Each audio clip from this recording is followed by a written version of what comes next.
All right, hi everyone. It's my great pleasure to introduce MK Haley. We're delighted to have MK here to speak to us tonight. MK previously worked with research and Imagineering at Disney. She also worked with SeaGraph, and she taught at Carnegie Mellon, which is where we met a little over a decade ago. Now she's a professor at the University of Texas at Austin, teaching arts and entertainment technology. And today she will be talking to us about natural and unnatural disasters in fantastical places and opportunities to address the impact of climate change in themed, tourist, and immersive world. So let's give a warm welcome to MK. Thanks for being here. Thanks for having me.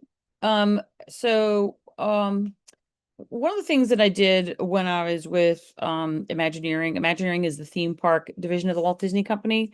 So theme parks, cruise ships, hotel resorts, some other experiences. Um, uh, Sounds like the best job in the world, right? Designing roller coasters.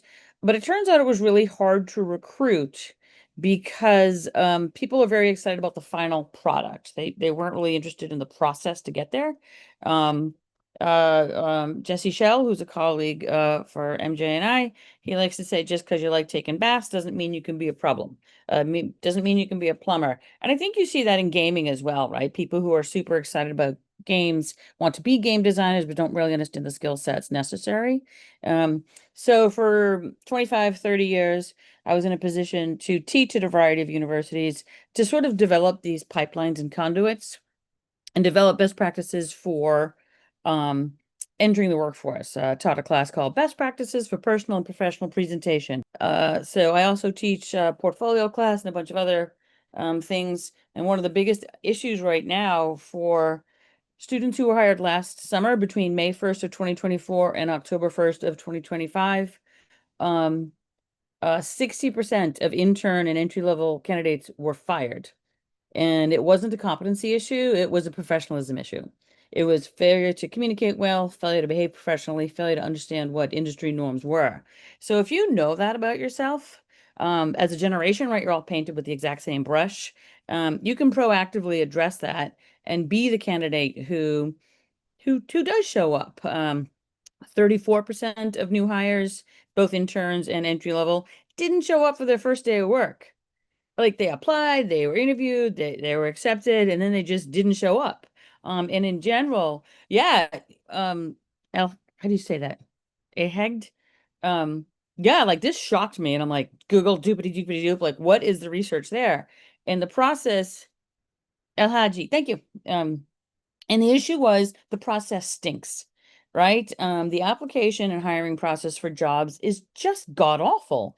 Whether there's an AI bot in there somewhere or not, a place will get 1,000, 2,000 applications in the first 24 hours that a job is posted, and then a robot does the first pass, and so it's a very disconnected heartless, soulless experience, right? Um, and so both sides are behaving poorly. Candidates are all like, I'm out. You were mean to me, so I'm not going to show up. But just because Google was mean to you doesn't mean you don't show up for a Microsoft job, right? Like you will never be hired by Microsoft again if you're on their radar as somebody who did that. Um, and then on the flip side, the hiring managers, 75% admit to ghosting candidates, like starting a process, maybe interviewing them and not getting back. So it all broken. Um, and again, like this, you haven't even started the process, right? You're still in school, but be sort of mindful of what the new rules of engagement are. Um, have any of you had a robot webcam interview? I had about 30 students who had that this past semester. You send in a resume, ATS, an applicant tracking system, reviews it. Whether there's a human involved or not, who knows? Then they send you a link for a webcam interview, and you sit in front of your webcam, and the questions scroll across the top of your screen, and you answer them. You can do one do-over if you want. If you don't like your answer, you have 2 minutes per answer. But if you do a do-over, the system knows. And so it's tracking your posture. Do you feel engaged? Are you making eye contact? So something is silly, like if you have notes like on the side here and you look down like that, the system is going to say you're disengaged. So I'm having my students like tuck their notes on the top of their laptop. So if they're looking at the notes, it looks like they're looking at the camera. And this is all bananas, right? This is all new and it's changing faster than ever. So make sure that you take advantage of the resources that you have for career services, to practice networking, for any connections that you or your faculty have, because the way that you do rise above that noise is this networking. A professor can recommend you, an association or a membership that you belong to can sort of put you at the front of the line. Um, it doesn't guarantee anything, right? But it does help you get past some of the mud that is the entire process right now. Any of you who are interested in themed entertainment, animation, AR, VR, um, go ahead and email me. There's a whole bunch of resources that I have. I just put my email in the chat. There's a whole bunch of resources I have that I've created. Actually, I started for MJ. When I was teaching at Carnegie Mellon, there's not a lot of resources out there. What books should you read? Who should your online friends be? What membership should you have? And I also run 2 news streams. So if just on the side, this is an industry or something that you're interested in, I can hook you up with a bunch of resources in that regard. Um, so when I say themed entertainment, like welcome to my business, themed entertainment, what does anyone think that is? Anything with a story with a physicality, right? So themed entertainment is an immersive experience. Some of that can be digital, projected, right? But the difference between, for example, gaming specifically, is the physicality. It's a built space. So that is theme parks, that's escape rooms, live events. It is sports, parades, museums, aquariums, zoos, amusement parks and theme parks, which are slightly different, restaurants. And there's some really interesting things, cruise ships. There's some really interesting things that are happening right now, and a heck of a lot of money that's going in these spaces. But because they exist in physical spaces, they're battling the exact same issues related to climate change and global warming that anything that exists in the real world is. So I'm going to try and share my screen here. So I'm going to put the slideshow link in the chat if you wanted to watch it on your own device. We'll also share my screen again. So, and there again at the bottom is my email address. So some of this is stuff that you all should have covered pretty early in the assignment. Like, what the heck is climate change and what's causing it? The biggest issues, climate change, global warming, there's a whole bunch of different names for it. And depending upon where you live, some of these names are illegal. They're banned by governments who are refusing to admit this exists. So keep your eyes peeled for what it might be called where, so that you're getting the best information. So by far, the single biggest cause of climate change on our planet is generating power. And generating power includes manufacturing goods, transportation, manufacturing power for transportation, producing food, powering billions, or there's also opportunities for conserving power in this equation here. Cutting down forests is another has a large impact, but not so much as generating power. However, it gets rid of farms, pastures, gets rid of carbon dioxide, helping pull that out of the environment. And also it has impacts on food and other things that humans, like to survive. And so there's a whole bunch of changes as a result here. Hotter temperatures, colder temperatures, more severe storms, increased drought, warming and rising ocean that impacts currents as well as fish and other things that live in the sea. We have a massive loss of species. There's not enough food to go around. There's higher health risks related to a vast number of reasons, poverty and displacement. And it's interesting how on the one hand, like none of these pictures are great, right? Like these are all very scary pictures. But on a smaller scale, cheese. Cheese is moving north. Cheddar, England, and Vermont are in the same latitude on the globe, and it's getting harder and harder for them to make cheddar cheese in those locations because climate change is changing the amount of rain, the amount of sun, how the grass grows, and so cheddar cheese is moving north. Chocolate is having a problem growing right now. So there's things that impact you like very directly, and then there's these massive things that impact the entire planet. So I am in Austin right now. And since January, we have had 44 extreme weather events. Two of them were related to ice and cold. The rest were related to wind, rain, and hail, flash flooding. I've had two flash floods in the past week, and that is extraordinary, right? There's the cost, there's personal property loss and damage, there's the impact to the economy. And so you can pick and choose what you want to tackle in terms of what sorts of things that you want to consider.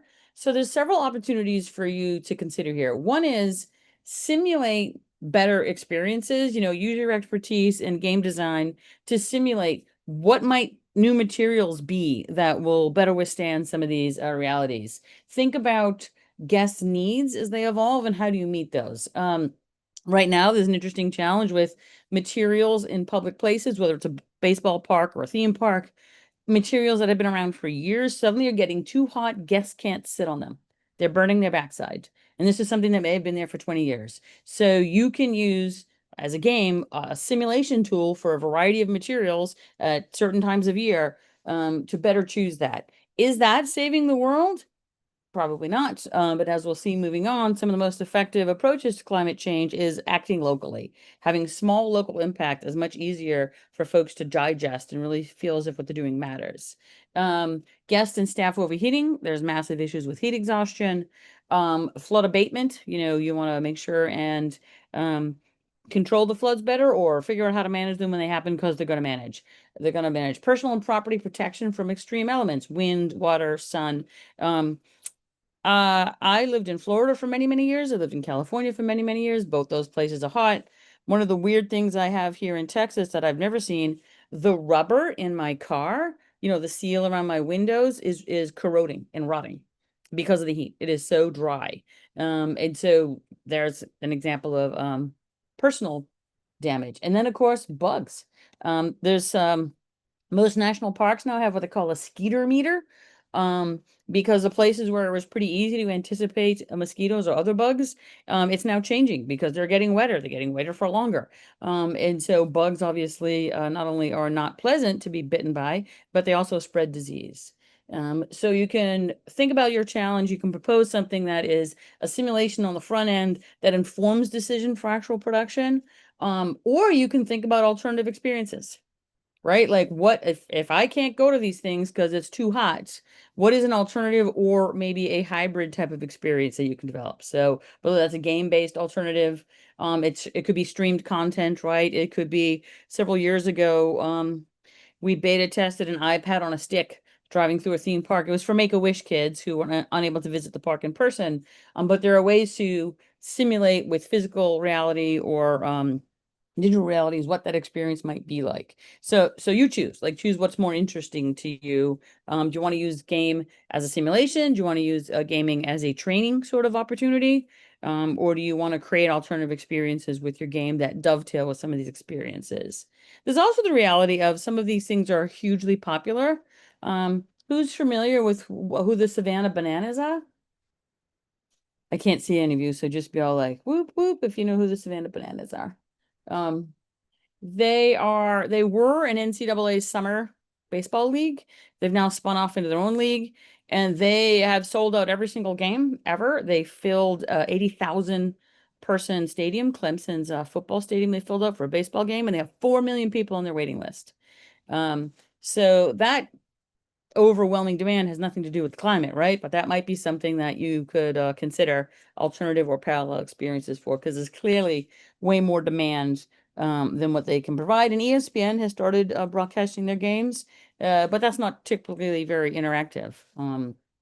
So you all know or should know at this point, like why games are good for training and simulation, right? We retain information differently and better as a result of gaming. And there's some very hard science around this and there's some pretty squishy science around this, but it is clear that gaming either distracts me from painful things, whether you're using it for pain management, or how my brain digests and groks information so I can retrain it and reapply it can be very different. So specifically, you can see the three bottom reasons: increased engagement, motivation, active learning and practice, and enhanced knowledge retention. And enhanced knowledge retention and a more engaged learning experience is what we're looking for. So the reason I also wanted to give you that link to this deck in the notes on each slide are the where I got this data from. So if you want to dig a little bit deeper, because I'm just giving you like a super high level overview here. So, entertainment wise, some of the very specific events that are happening are event cancellation. This Most of these first numbers come from Canada for 2023. 72 events affected by extreme weather in Canada. The vast majority of them fire or smoke. Some were the result of flooding from Hurricane Fiona, but the vast majority were related to a natural disaster. And as we know, devastating wildfires are now the norm, right? They aren't rare. People don't know how to insure things anymore because it is the norm, not an outlier. So maybe what you want to look at is fire abatement. What sort of simulations or experiences can you offer that train us to better manage these danger zones? Um, Storms or extreme rainfall, 96% of the business disruption in Canada was the result of extreme rainfall or storms. The picture on the right there is after Sandy, which was a hurricane in the northern seaboard area. This is in New Jersey. The entire freaking coaster fell into the bay, right? And so that was obviously sought up and taken away. But that has never happened, right? Not since the late 1800s, right? There are massive impacts as a result of weather happening right now. Um, and depending upon the nature of the emergency, travel bans will cancel your event entirely. I'm not going to your ballpark. I'm not going on your cruise. I'm not going to your theme park. Flooding and other disruptions change how you might access it, right? Like I might have to come in the back door of a convention center. It might have to be a day later, right? So think about the severity of the event that you're talking about. And nobody has it figured out yet. So it'd be great if y'all could like put your eyes on this. Um, Places are developing plan Bs. What if it does rain? I think you've all seen how much better the airline industry is responding to weather emergencies. They're telling you the night before. They're texting you the night before your flight's canceled. Figure something else. A lot of people are mad about that, right? Maybe the snow doesn't get that deep, but that is saving money and saving lives because it gets you out of the situation before the situation starts. People aren't abandoned at airports or stuck on tarmacs anymore. Um, but there's a whole area of study now on how to handle this. 3 of the 4 hash years, this is again Canada data, d beyond their control, festivals, events, conferences were canceled. So they just canceled one year and said, we need to figure this out. A lot of places are taking a step back. They're like, we need to sort of sort this out. And aside from business reasons, right, mostly what have been mentioned is cancellation of events, which is, revenue generating. A lot of the things that happen in our universe, gaming or themed entertainment, physical things, they're super important to the human psyche. They build community. There's educational opportunities that you can interweave throughout these things. It is sort of impossible to mention the value of these things. And when COVID hit, Christmas of 2020, we were pretty good. Most Americans did not travel for Thanksgiving or Christmas. We're like, yep, like we're all in this together. Yeah, yes. Christmas and Thanksgiving of 2021, we were not. America as a nation was like, you can't tell me what to do. I'm going to go to Nana's house. And January of 22, we had a massive spike in what was called the Delta variant. And people are very much connected to these traditions, sports, family vacations, bonding experiences. And if you take it away from them, they feel as if you're attacking their identity and they get very mad and they make very irresponsible decisions. I mean, you've all seen somebody have a teenager get their game pulled away from them and what their reaction was. That's similar to cocaine addicts getting their drugs taken away. It's like they want that thing so bad.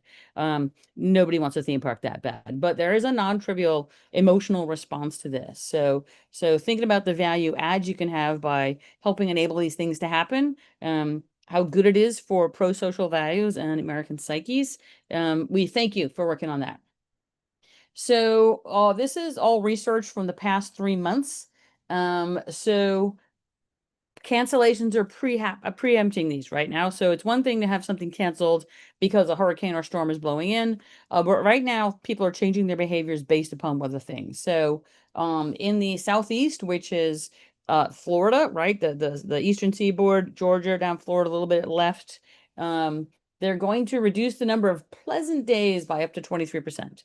So that means there's going to be 23% more days that are unbearable outside. People will be having heat exhaustion related issues. They're just uncomfortable. They're not having a good time. They're not spending money. And nobody's interested in booking something like that. So winters are gaining more pleasant days, which is good. However, that means your snowpack is lighter, right? It means you're not getting enough snow. You're not getting enough water going into the streams. And it's sort of shifting where people are spending their leisure time. So there are some states that are winning, and there are some states that are losing. And things are moving indoors, things are being canceled entirely, and there are entire industries that don't know how to manage this. And experiences matter for a number of reasons. Human beings remember experiences far longer than they do things. If you really, really, really wanted that iPad for Christmas, your brain gets X amount of happy.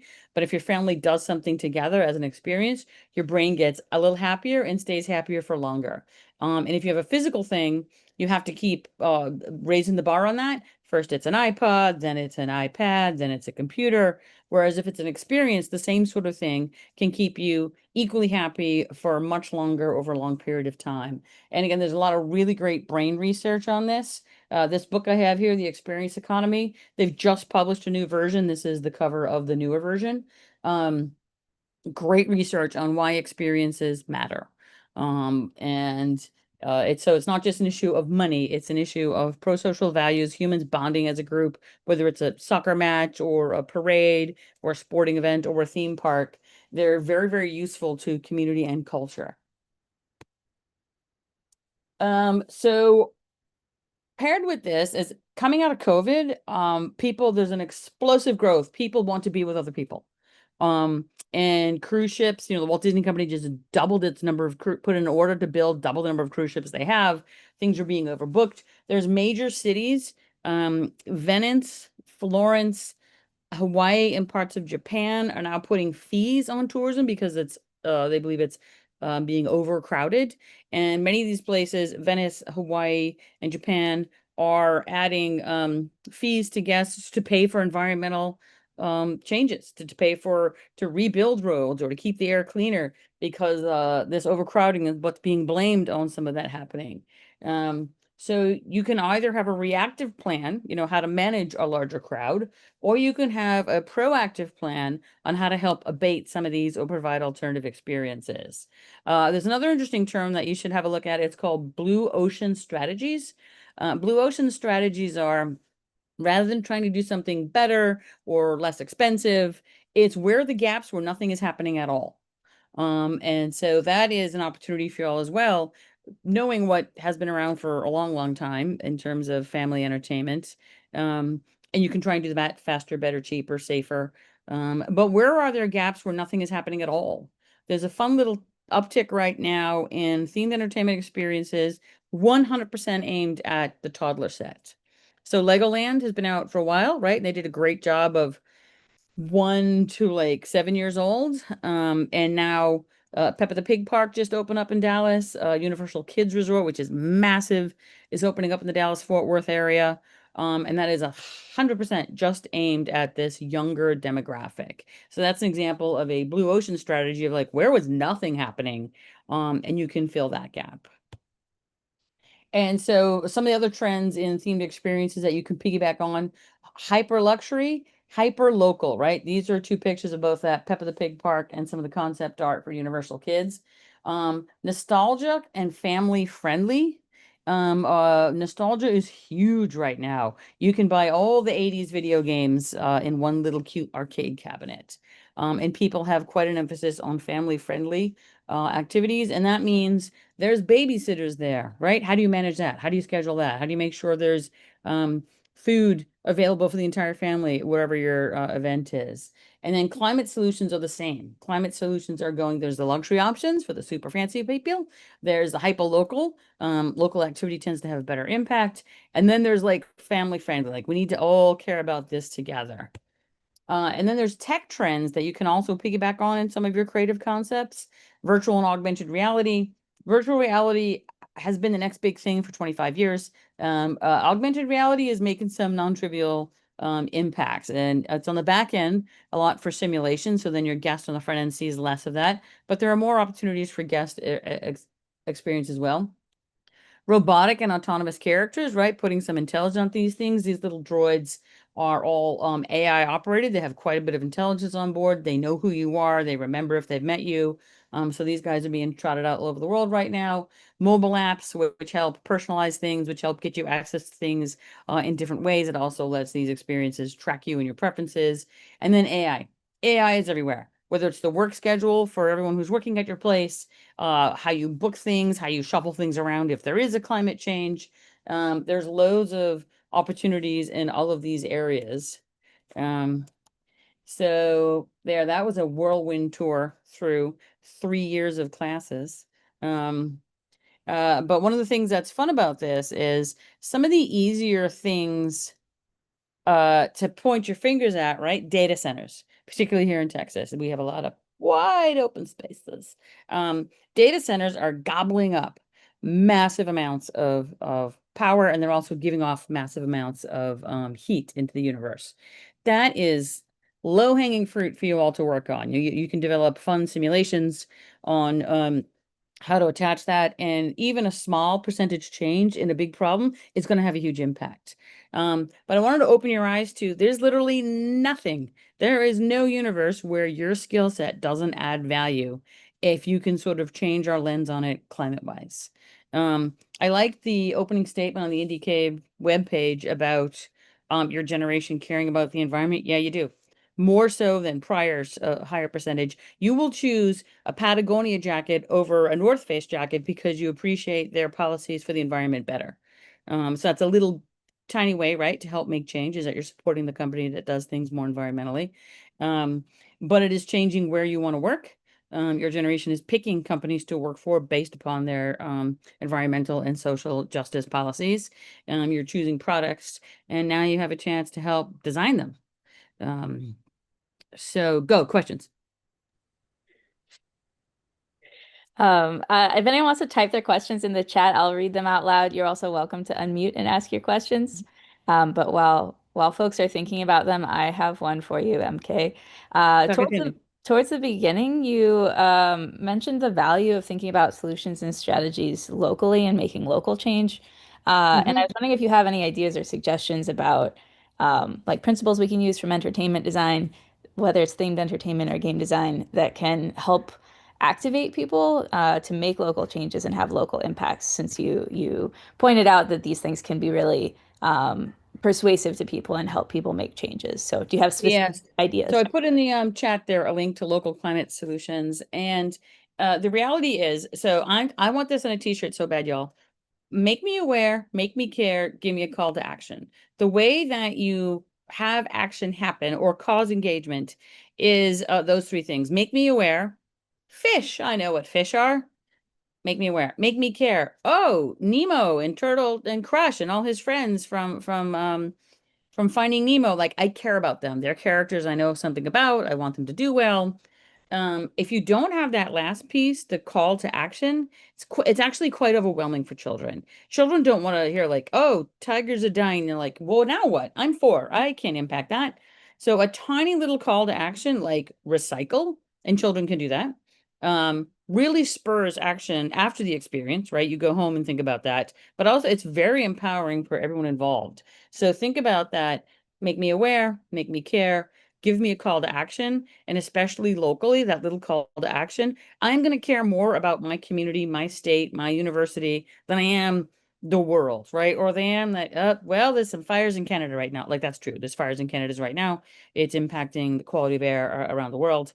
That's far away. It's probably not hitting you on the West Coast so much. So if you think about something happening in your own town and community, a million types of little bitty solutions has the potential to have a larger impact than some of the biggie ones. And also, like, it's less overwhelming. Um, so Christians, some of the interesting climate solutions is reducing, right? Like there has not been a lot of attention paid on opportunities, cruise ships in particularly. Some of the newer cruise ships that have come out in the past decade uh, put 50% less crap in the air and in the water.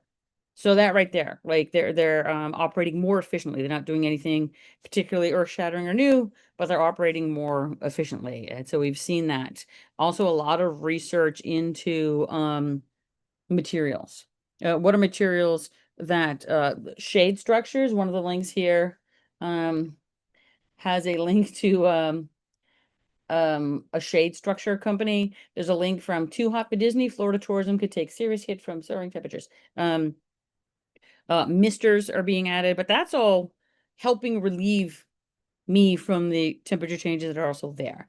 As a nation, as a planet, we've kind of decided we don't care.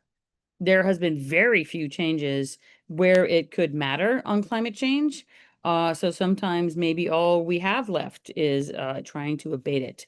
Epic Universe, which is just opened in Orlando about a month ago, is amazing. It's like there's a line in the sand before Epic Universe existed in theme parks and after.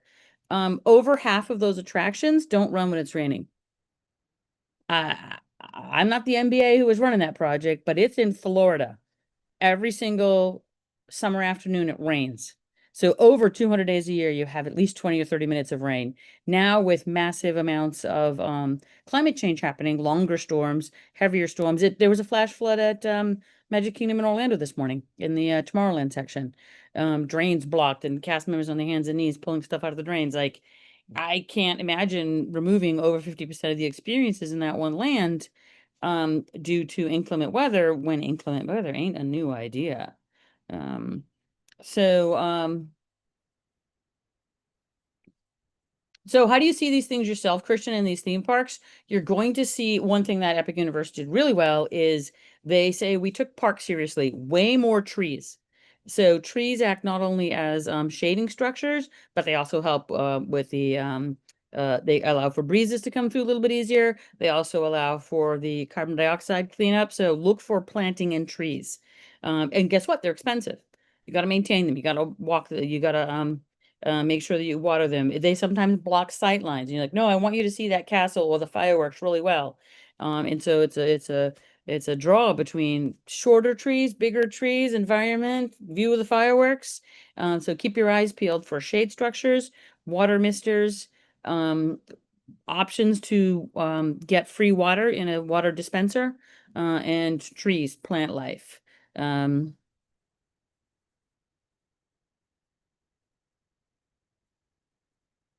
Yeah, G Quinn, absolutely. It's interesting. Nobody wants to say what they're doing because they don't want to admit, ew, it's hot in my park.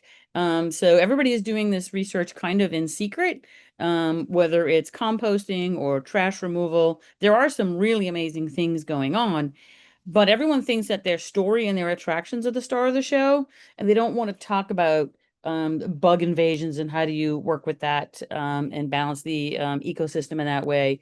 But there is a lot of stuff. It's usually called sustainability. So if you go to the Walt Disney Company corporate webpage and look at the annual report, environmental sustainability has some really good stuff, and all of these major companies are doing that. So Bay has asked, the idea of game-based alternatives is really interesting and is not something that we thought about previously. Have there been any successful examples of this that branched past streamed content? VMK, Virtual Magic Kingdom, was a really interesting tippy toe into this space a long time ago, 15, 20 years ago. And it allowed you to wander about in this little massively multiplayer world um, to experience Disneyland. And of course, it wasn't the real Disneyland. You were at home playing, but you could earn points that were of value once you got into the real world. You get a discount on something. And then there were things that you could do at the Disneyland park. It was only Disneyland, not Disney World. There are things that you could do in the park that then added value to your online gameplay. And VMK, Virtual Magic Kingdom, lasted for a good long time. It was super fun. It was more of a rope bridge between the two than a truly fulfilling parallel experience. But it did show that there were some opportunities. One of the interesting things that happened so we had a COVID pandemic. So SIGGRAPH 2020, which was scheduled for Washington, D.C., August of 2020, expected about 35,000 guests. It's a massive computer graphics animation real-time graphics conference. We were secretly going to stream the keynote presentation, right? So we already signed that contract. There was a company working on that. And then COVID came. Um, we knew we had to cancel. However, because I'm also on the board of directors for SIGGRAPH, if we canceled the conference first, the convention center we had booked would have charged us $6 million. we knew that the convention center was full of hospital beds. DC emptied all their hospitals and put the patients in the convention center on the trade show floor, and then only COVID patients were allowed in the hospitals. So we sort of played chicken for a while until they said, okay, you can't come, and they refunded us all our money. Meanwhile, we had all that time to work with this third party company to get the content online streamed. So we looked like geniuses, right? When they announced convention center will not open up. We can't have anything in person. Oh, here's the conference online. People are like, oh my God, you did that in 6 weeks. I'm like, we didn't actually, right? Since we knew from day one, that behind the scenes we were working on this. One of the challenges with that though, and I so appreciate that we can see so much content virtually, is now a lot of your teams are working twice as hard. All faculty in the room who are now like giving each lecture 3 or 4 times a week, whether it's disability accommodations, whether it's hybrid learning, you got to do it in person and then you got to record it and you got to put it online, or then you got to do it in Zoom. So you just really want to be careful that some of these solutions don't kill you productivity wise, right? Like sometimes it should be either or sometimes it's both or a hybrid. But there's a lot of areas where some of these solutions aren't saving you time or money. It's giving you extra work. All right, I think we are just about out of time, but if anyone had one more quick question, now is your chance if you want to unmute. And also, obviously, as you dig into this, just reach out and I can track some research down for you real quick. I have access to a whole bunch of databases that you might not, or I just simply read it before, so I can forward it to you. You're like, where can I find the skeeter meter? What national park has the most skeeters? I can find that pretty quickly for you. And so one of the things that I liked about this assignment, first of all, game jams are usually like Friday night, Saturday, Sunday. There's just so much Mountain Dew and Doritos. And so I love that this is like a longer extended experience, and the milestones that you have along there are really good. Like take the time to drill down and challenge yourself to do something harder. Maybe something that doesn't have, you want to be the one who's like, and I saved 1 billion lives. Great. But think about what you do and use and how this might be impacting you, right? You and your family, whether it's a live entertainment experience, power outages, or whatever, every single industry is impacted by global warming, whether it's hiring people. Here's a list of um, chocolate and cheese, talked about that. People are not traveling because of how they might be impacted by. Oh, guess what happened this week, y'all? For the first time in history, Alaska had a heat advisory. Um, and we've been tracking heat and weather for a couple hundred years now. And so like, how bad is it? Alaska, for the first time in history, had a heat advisory. That impacts animals, that impacts your snowpack, that impacts ice bridges and communication. And so, yeah, it's non-trivial. I don't know why. Um, there aren't more mandated changes to help address this at the original sources, which is clear cutting forests and pollution as a result of creating energy. There's not. And so how might you either encourage people to do that, or change how we interact with these systems, and pick something you love? Dining, right? How can restaurants approach this? Farm to table local is one thing that's being worked on. So there's less trucks to move stuff. Um, you're much more likely to have a really great product if it's something that personally matters to you. Let somebody else worry about scaling it up and saving the entire world. You just saved your world. Excellent advice to end on. So let's all thank MK. And it was really great talking, MK. We really appreciate having you here. MK's email address is in the chat if you'd like to follow up. Have a great evening, everyone. Ciao. Thank you.